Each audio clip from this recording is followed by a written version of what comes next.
Friends, this is साधना।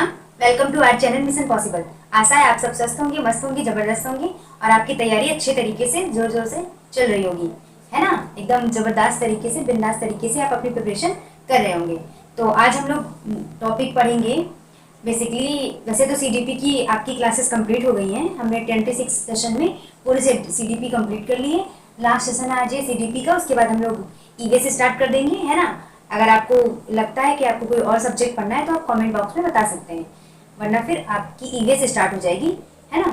तो हम लोग ईवीएस पढ़ना शुरू कर देंगे क्योंकि हमारे पास कम समय बचा है और हमें सारे सब्जेक्ट कवर करने हैं और अच्छे अंक लाने हैं सीटेट में। इसके लिए हमें क्या करना है, सब कुछ पढ़ना पड़ेगा, है ना। तो आज हम लोग जानने वाले हैं बेसिकली अल्टरनेट कॉन्सेप्शन के बारे में थोड़ा सा जान लेंगे। जो अल्टरनेट कॉन्सेप्शन होते हैं बच्चों की, यानी कि जो पूर्व अवधारणाएं होती हैं, अल्टरनेट कॉन्सेप्शन के बारे में जानेंगे, है ना, कॉन्सेप्शन के बारे में। और उसके बाद जानेंगे हम लोग जो थोड़े बहुत टीचिंग मेथड है जो इम्पोर्टेंट है एग्जाम के लिए, है ना, कभी कभी पूछ लेता है इनसे सवाल, उसके बारे में जान लेंगे, है ना। कुछ छोड़ेंगे नहीं। बस आज आपका ये सीडीपी का लास्ट सेशन होगा। आपकी सीडीपी कंप्लीट हो चुकी है। जिन्होंने अभी तक सीडीपी की क्लास नहीं की है या जो नए हैं इस चैनल पे, उसे सब्सक्राइब कर लें और सीडीपी का क्लास कंप्लीट हो गई, आप अपनी कंप्लीट क्लास कर सकते हैं, है ना। तो चलिए हम लोग आगे बढ़ते हैं, पढ़ेंगे अल्टरनेट कंसेप्शन के बारे में और टीचिंग मेथड्स के बारे में। इसी के साथ आपकी सीडीपी कंप्लीट हो जाएगी और नेक्स्ट सब्जेक्ट की ओर हम लोग बढ़ेंगे, उसकी प्रिपरेशन करना शुरू कर देंगे, है ना।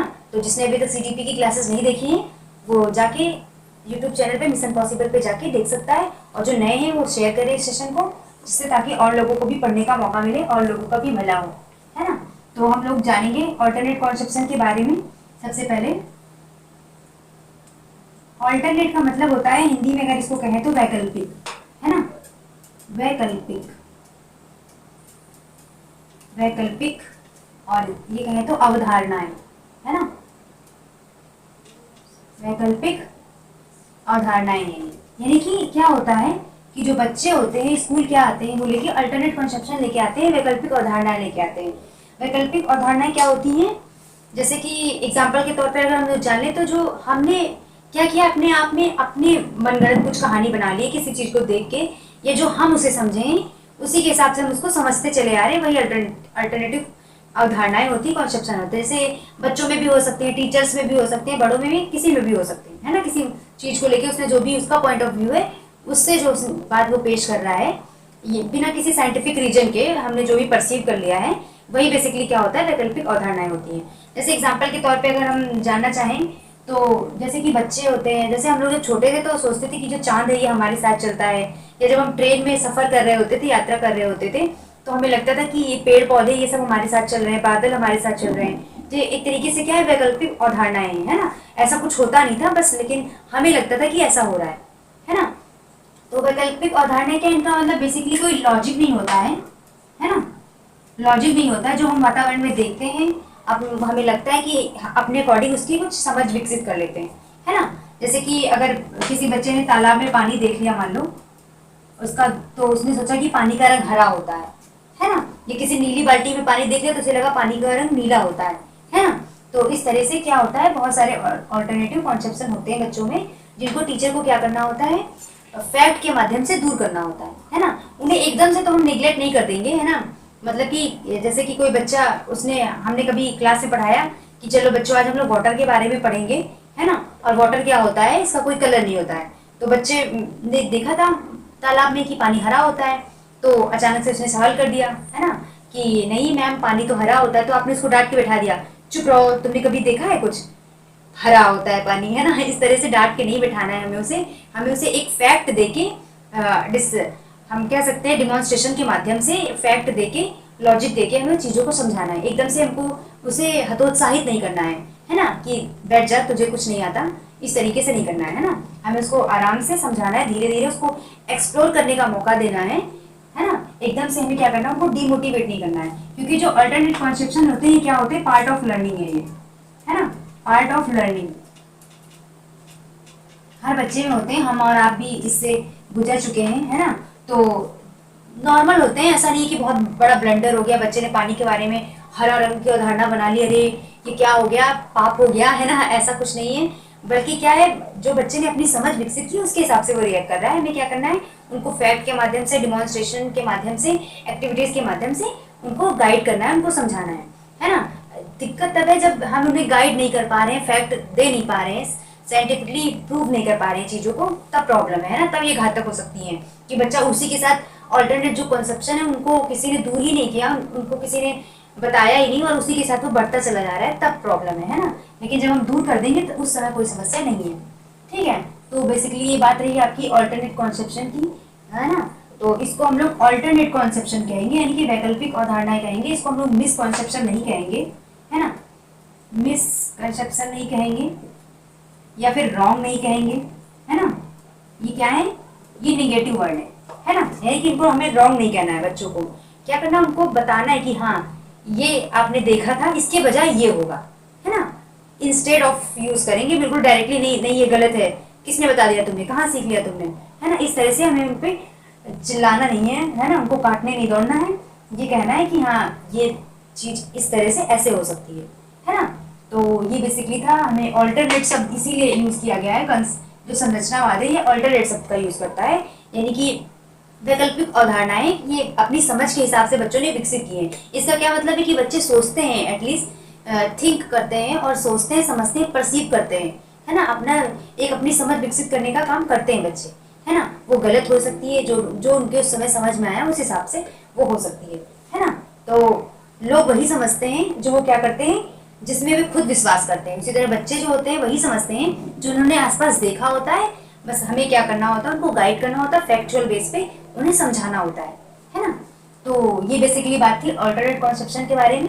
अब हम लोग आगे बढ़ेंगे नेक्स्ट पे, है ना। ऑल्टरनेटिव कॉन्सेप्शन के बारे में पढ़ा, अब हम लोग आगे बढ़ जाएंगे, है ना। आगे देखेंगे कि जो बच्चे होते हैं बेसिकली वो क्या होते हैं, एक्सप्लोरर होते हैं, है ना। मतलब कि वातावरण से क्रिया करके वो सीखते हैं और उनमें सीखने की क्षमता निहित होती है ना। तो बच्चों को हमें क्या करना है, एज ए साइंटिफिक इन्वेस्टिगेटर समझना है उनको, है ना। मतलब कि सूझबूझ से वो क्या करते हैं, जानकारी जिज्ञासु होते हैं और जानकारी को एकत्रित करना, जानना पसंद करते हैं, है ना। इस वे में हमें बच्चों को देखना है, बल्कि इस वे में इम्प्टी वेसल की तरह हमें उन्हें नहीं देखना है ना। ये हम लोग चाइल्ड सेंटर्ड एजुकेशन में पढ़ चुके थे, जो आपका लर्निंग थियरीज है, इसमें भी हमने इन सब बातों के बारे में जाना है। अब हम थोड़ा सा टीचिंग मेथड जो होते हैं उसके बारे में डिस्कस करेंगे, जो आपके एग्जाम के लिए इंपॉर्टेंट है। इसलिए हम लोगों ने अल्टरनेटिव कॉन्सेप्शन के बारे में जान लिया। उनको दूर करने के लिए हमें क्या करना पड़ेगा, डिमॉन्स्ट्रेशन का सहारा ले सकते हैं, एविडेंस प्रोवाइड करा सकते हैं ना। अगर एविडेंस पेश कर देंगे बच्चों के सामने, जैसे हमने कहा कि पानी का रंग रंगहीन होता है पानी, है ना। बच्चे ने कहा हरा होता है, तो हमने उसको वाटर ला के दिखा दिया कि ये क्या होता है, ऐसा पदार्थ है जो जिस कलर के बर्तन में रखेंगे, जहां भी रखेंगे उसका रूप ले लेता है ना, उस तरह से आ जाता है, इसलिए ये ऐसा दिखता है। बल्कि पानी का कोई कलर रियल में नहीं है वास्तव में, है ना। तो इस तरह से हम उसको क्या कर सकते हैं, उसके जो मिसकॉन्सेप्शन है उनको दूर कर सकते हैं, है ना। तो आगे बढ़ेंगे, हम लोग टीचिंग मेथड्स के बारे में जानेंगे, है ना। टीचिंग मेथड्स के बारे में जानेंगे, ठीक है।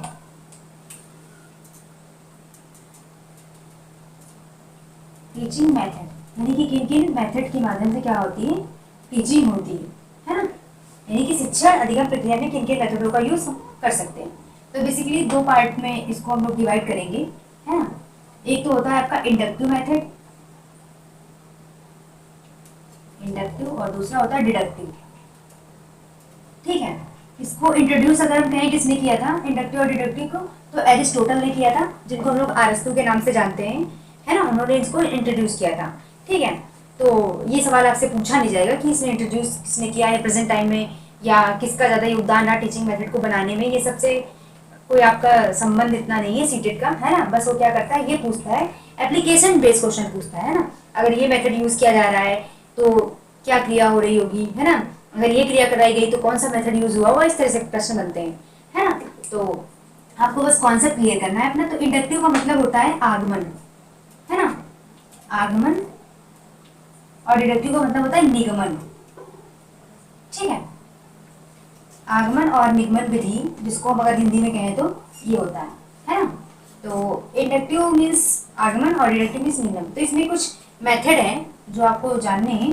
एक तो आपका है simple to complex, simple to complex, है ना। होपफुली सबको दिख पा रहा होगा, है ना। Simple to complex. दूसरा आपका है आपका एग्जाम्पल टू रूल। ठीक है, एग्जाम्पल टू रूल। और क्या हो सकता है, concrete to abstract, concrete to abstract, है ना। और क्या हो सकता है, स्पेसिफिक टू जर्नल,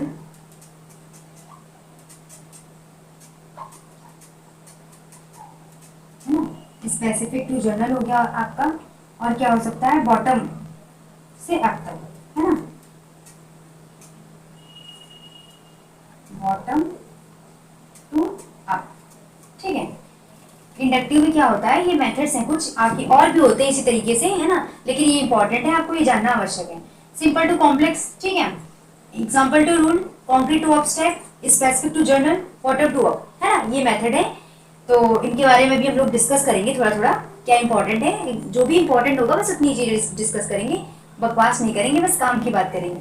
ठीक है, तो डिडक्टिव मेथड मेथड क्या होता है, इसी का जस्ट अपोजिट होता है। जो डिडक्टिव मेथड होता है, एनिगमन विधि जो होती है, इसी का उल्टा होती है ना। ये अगर हम लोग कहें तो ये एलिमेंट्री लेवल के लिए सुटेबल रहेगा, है ना, जो एलिमेंट्री लेवल है वहां तक के बच्चों के लिए क्या होगा, सुटेबल रहेगा, उनके लिए बेस्ट रहेगा। ठीक है, डिडक्टिव मेथड अपर लेवल के बच्चों के लिए होगा, है ना, जो थोड़ा सा एलिमेंट्री से ऊपर के बच्चे होंगे उनके लिए होगा, है ना। बाकी और इसका यूज हम लोग मैथमेटिक्स में करेंगे, है ना, और भी इंग्लिश में कर सकते हैं, ग्रामर में सबसे ज्यादा होता है डिडक्टिव का।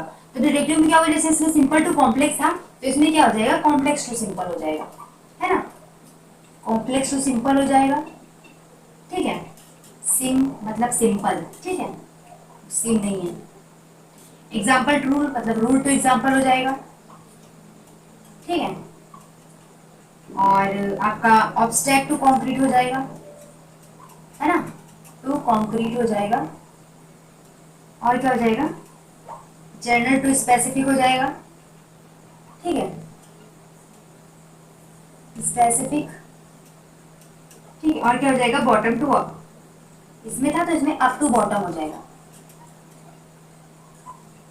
और इसमें क्या हो जाएगा, एक इसमें हम लोग लिख सकते हैं local to global, local to global.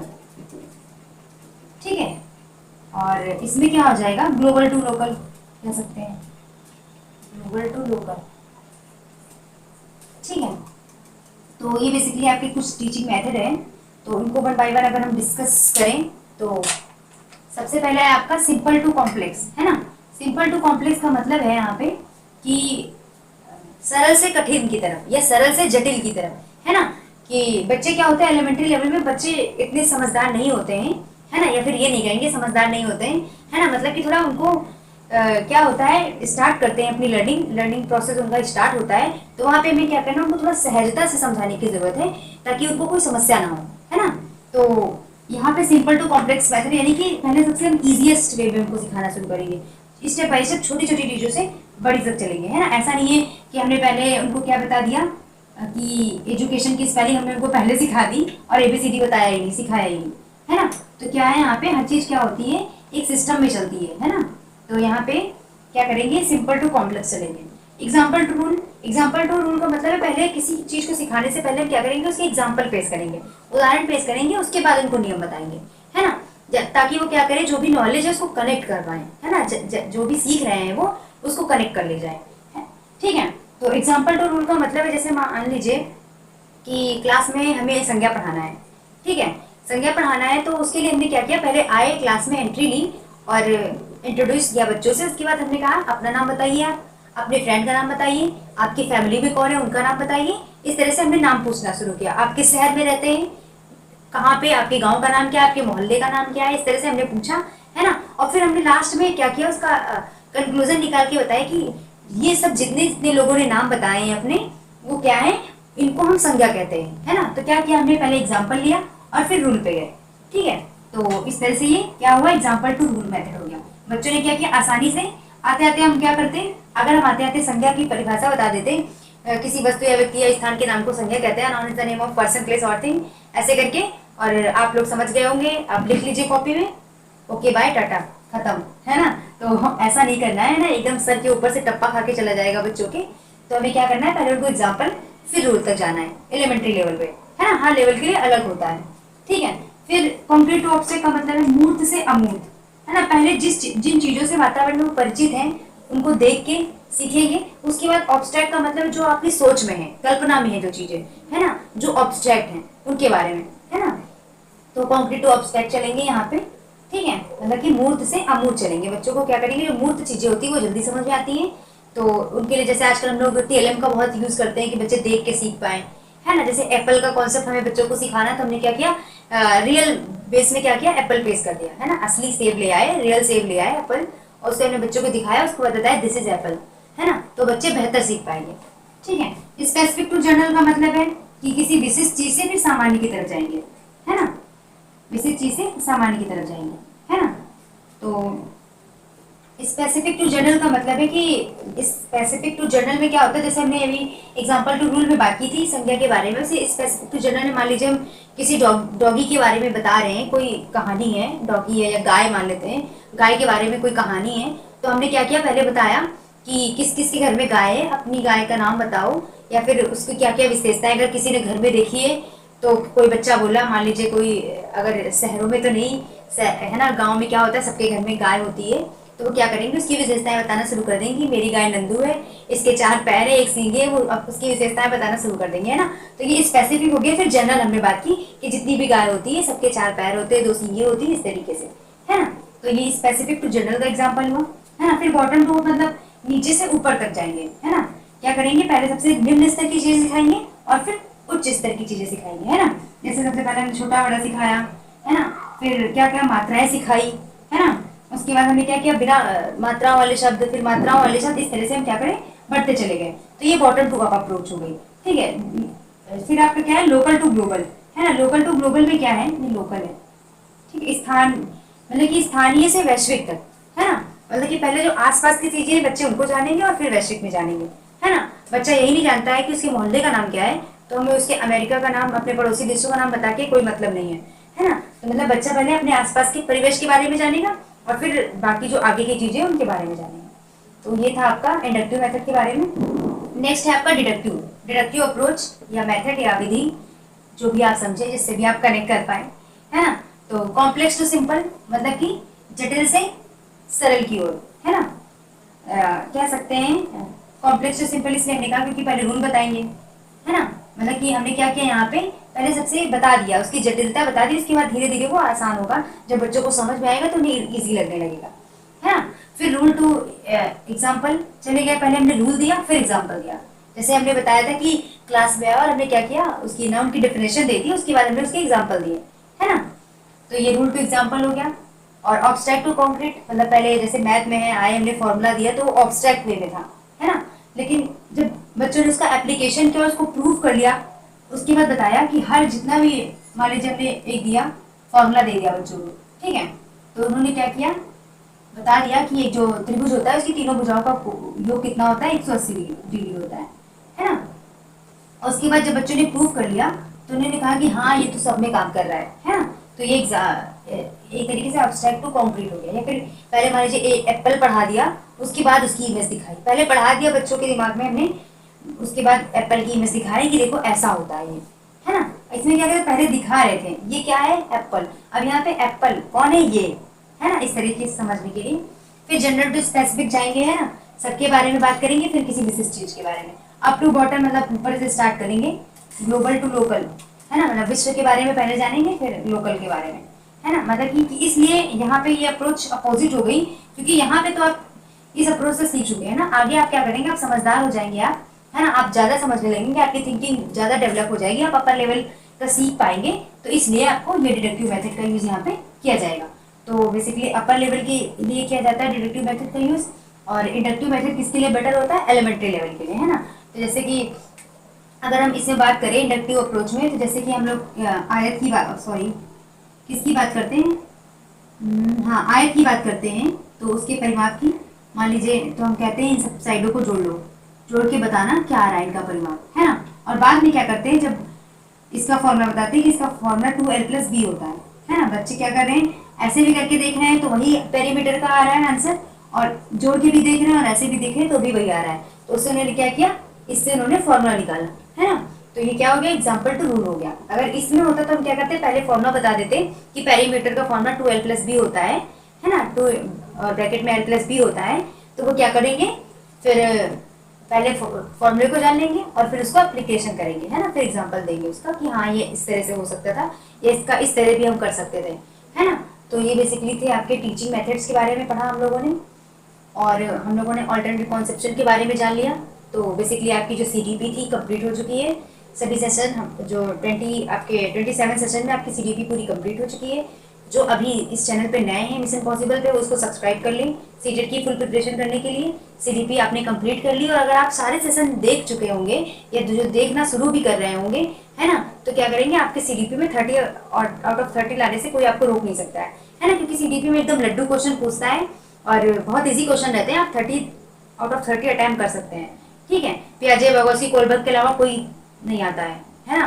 अगर हम साइकोलॉजिस्ट की बात करें तो, है ना, रेयर में एक आध आ जाएगा तो आ जाएगा, है ना। तो आप एकदम अच्छे से पढ़ेंगे तो 30 आउट ऑफ 30 गारंटी के साथ आप ला सकते हैं, है ना। 30 में से 30 कोई नहीं रोक पाएगा CDP में, है ना। तो नेक्स्ट आप कमेंट करके बता सकते हैं कि आप कौन सा सब्जेक्ट पढ़ना चाहते हैं, वरना EVS तो शुरू करना है, EVS शुरू किया जाएगा। पढ़ने तो सारे ही सब्जेक्ट है वैसे, है ना, और फटाफट हम लोग थोड़ा सेशन को जल्दी जल्दी रेपिटेडली बढ़ाएंगे। हो सकता है आपको एक दिन में 2 सेशन भी देखने को मिल जाए, है ना, क्योंकि अब समय कम बचा है, 1 ही महीने का समय बचा है हमारे साथ पास, और हमें क्या करना है, चीज़ें कंप्लीट करनी है ना, जिससे हमारा एग्ज़ाम अच्छे से पूरा हो और अच्छे मार्क्स से हम क्वालिफाई कर पाए, रुके ना। क्योंकि जब हम क्या करते हैं, अगर हमने फॉर्म फिल किया है तो निकलना चाहिए पेपर, वो भी तब जब नेगेटिव मार्किंग नहीं है, कोई सिलेबस भी इतना कोई कठिन नहीं है, इजी वे में है सब कुछ, है ना, तब तो पेपर निकलना ही चाहिए, है ना। 1000 रुपये ये पढ़े नहीं मिल जाते हैं, किसी को कमाने पड़ते हैं, है ना कोई तो कमा के देता होगा पेरेंट्स, या फिर कुछ बच्चे तो खुद ट्यूशन पढ़ा के फिल करते होंगे फॉर्म, है ना, मेरी तरह। तो बहुत इंपॉर्टेंट होते हैं, है ना। तो क्या करेंगे, एग्ज़ाम रुकने नहीं देंगे, फुल प्रिपरेशन करेंगे अच्छे से और अच्छे मार्क्स गेन करेंगे। All the very best, thank you, मिलते हैं नेक्स्ट सेशन में, धन्यवाद।